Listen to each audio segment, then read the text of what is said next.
प्रयत्नानंतर आपल्या आयडियाने कोणताही साप हाताळण्याचा प्रयत्न करू नका, अन्यथा धोका निश्चित असतो. तर मित्रांनो बघा, आज आपण एक विहिरीमध्ये पडलेला साप रेस्क्यूसाठी आलेलो आहे. हे दादा आहे नाव काय? ऋषिकेश दादा, भालेराव गाव, तिसगाव, माळेची वस्ती, त्यांच्याकडे विहिरीत एक साप पडलेला आहे. तर दादांनी बघता क्षणी मला यूट्यूबवर बघून नंबर शोधून मला कॉन्टॅक्ट केलेला आहे. तर बघा, मळेची वस्ती असलेले आपण लागणारं साहित्य बरणी वगैरे घेऊन येत असतो. आणि खास करून बघा, हा विहिरीतील साप काढण्यासाठी एक छान पद्धतीचा आकडा आहे.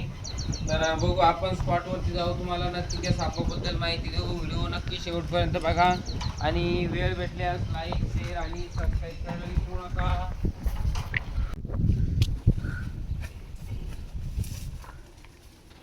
तर बघा, आपण विहिरीतील साप काढण्यासाठी स्पेशल आकडा बनवलेला आहे. कामाचे काठाला आपल्याला पाहिजे तसं उभं राहता येत नाही, तरी पण आपण उभं राहून साप वाचवण्याचा प्रयत्न करू. बघू शकता, साप कोणता आहे दूर करून बघा. रसल वायपर अशी अत्यंत विषारी असा साप असतो. तर या सापाचं जवळजवळ पावसाळ्यात पूर्ण चालू असतं. आपला प्रयत्न करतो.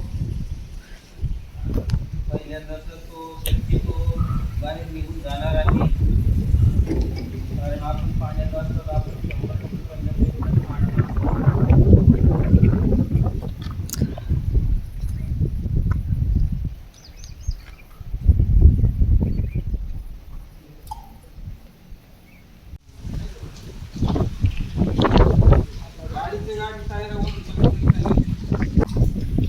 बघा, आपल्या काठीवरती सुरक्षित बसलेला आहे.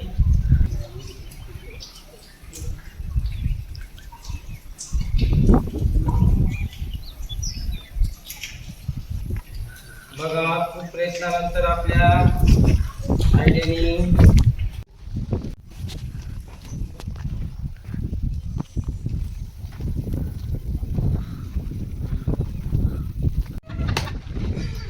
बघा, या सापाबद्दल थोडक्यात माहिती सांगायची म्हटली तर भारतातील 4 अत्यंत विषारी असणारे त्यापैकी एक घोणस, इंग्लिशमध्ये रसल स्वायपर, खेड्यावरती परड या नावाने ओळखलं जातं.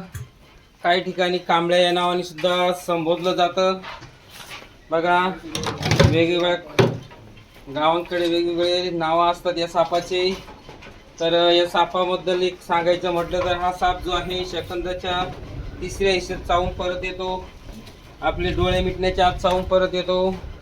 बघा, त्याच्या आकाराच्या 3 पट उडी 4 ते 5 फूट चावून परत येतो. इतका फास्ट मुवमेंट असते. हा जो साप आहे हिवाळ्यामध्ये जास्त प्रमाणात निघत असतो. आणि अजून एक म्हटलं तर बघा, हा जो साप आहे अंडे न घालता पिलांना जन्म देतो.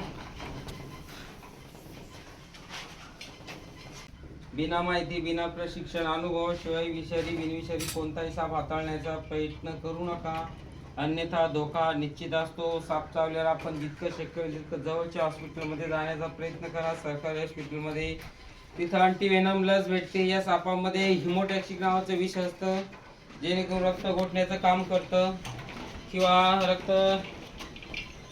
नसा दबल्या जातात, रक्तस्राव कमी होत असतो, गाठी असतात रक्ताच्या. तर या सापाला आपण कोणत्याही प्रकारची इजा आणि नुकसान न होता त्वरित बरणीमध्ये पॅक करणार आहे आणि काही वेळातच निसर्गाच्या दिशेने रिलीज करणार आहे.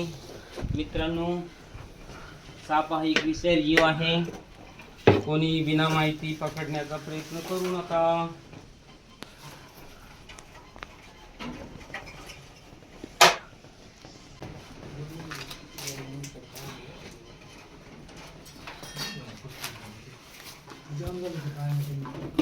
काही वेळात निसर्गामध्ये रिलीज करणार आहे. तत्पूर्वी लाईक, शेअर आणि सबस्क्राईब करायला विसरू नका. खूप घाम झालेलो आहे.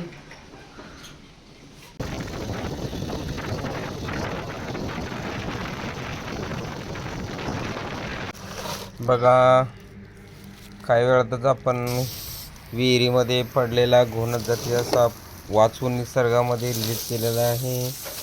बघा किती फास्ट पद्धतीने गेलेला आहे. मी एकटाच असल्यामुळे पाहिजे तशी व्हिडिओ घेऊ शकत नाही. तरी पण एकदा लाईक शेअर आणि सबस्क्राईब करायला विसरू नका. धन्यवाद.